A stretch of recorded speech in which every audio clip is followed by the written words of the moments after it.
Bonjour cher booster, comme tous les mercredis, on se retrouve pour l'analyse de la semaine précédente. Aujourd'hui, c'est l'analyse de la semaine 4 et tu vois que les résultats ont fort chuté car je n'ai pas publié. Comme je te l'avais annoncé, je te prépare pour 2026 énormément de contenu, énormément de tutos sur la crypto-monnaie et sur la création d'entreprises à domicile, ce qui fait que je n'ai pas l'occasion de publier du contenu. Mais aujourd'hui, c'est un jour un petit peu spécial. On est le 24 décembre et qui dit 24 décembre dit Noël. Et donc, on va se retrouver en famille.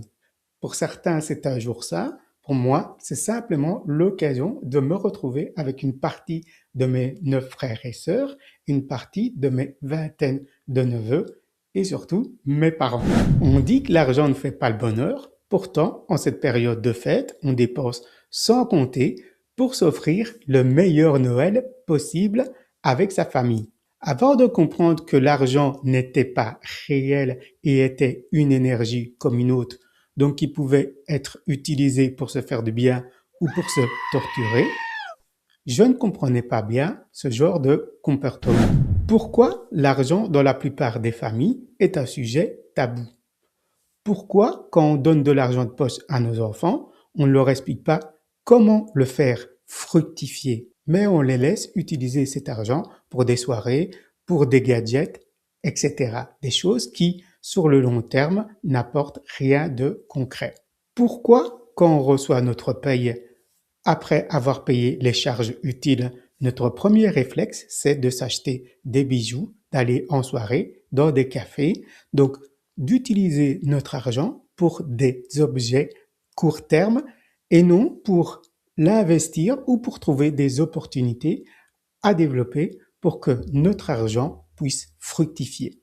Pourquoi il y a tant de personnes qui jouent au loto, qui vont au casino ou qui jouent à des paris sportifs alors qu'on sait bien qu'au final, c'est toujours la banque qui va gagner? Durant mes 15 ans d'ermitage, je me suis posé toutes ces questions avant de comprendre que l'argent servait simplement à combler un manque. Ça peut paraître simple pour toi, mais quand j'ai découvert cette vérité, j'ai découvert pourquoi j'ai fait faillite. Car avant ma faillite, l'argent, j'en gagnais suffisamment que pour vivre décemment, mais j'avais un gros manque au niveau affectif, étant donné que j'avais été adopté, donc j'avais un grand manque au niveau de la reconnaissance. Et donc je dépensais tout mon argent dans des soirées, dans des restos, dans des choses matérielles pour qu'on reconnaisse ma valeur. Après ma faillite, là, le manque était totalement différent. Étant donné que je n'avais pas de chez moi, ou quand j'avais un chez moi, c'était un appartement assez humide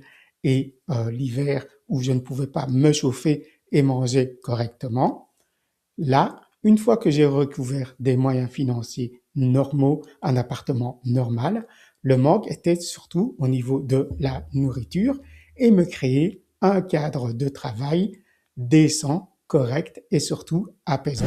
Avant, quand j'ai débuté dans le monde du développeur freelance et qu'un client me disait «Oui, Jean-Claude, tes tarifs sont un petit peu chers», je me disais «Ah oui, je dois réduire mes tarifs pour qu'il puisse les payer». Or, quand tu fais l'analyse financière de ton client, tu vois que bien souvent, il possède des objets qui ne le sont pas utiles, qui sont souvent très chers et qui permettraient justement d'être investi dans sa passion et donc de me payer à ma juste valeur. Et ça m'a pris longtemps à comprendre, c'est que la plupart des personnes ont l'argent, mais préfèrent le dépenser dans des choses qui, somme toute, ne sont pas très utiles, plutôt que de mettre les moyens de développer leur propre passion. Donc, mon sujet de réflexion a été, durant ces 15 dernières années, de créer une méthode simple, accessible à tous, donc qui ne demanderait pas beaucoup d'investissement au départ. Donc avec la méthode Go, ça commence à 35 euros, donc ça n'est vraiment pas grand-chose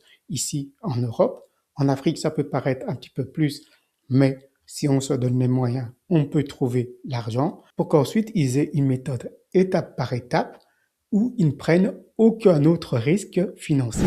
Je suis désolé, cher booster, on était parti simplement pour une analyse de résultats et on a viré vers une pseudo-philosophie de l'argent, mais c'est que pour que tu comprennes bien que là, on est sur une méthode qui ne coûte pas cher, donc que les gens ne peuvent pas dire je n'ai pas d'argent. S'ils ne veulent pas commencer, c'est leur droit.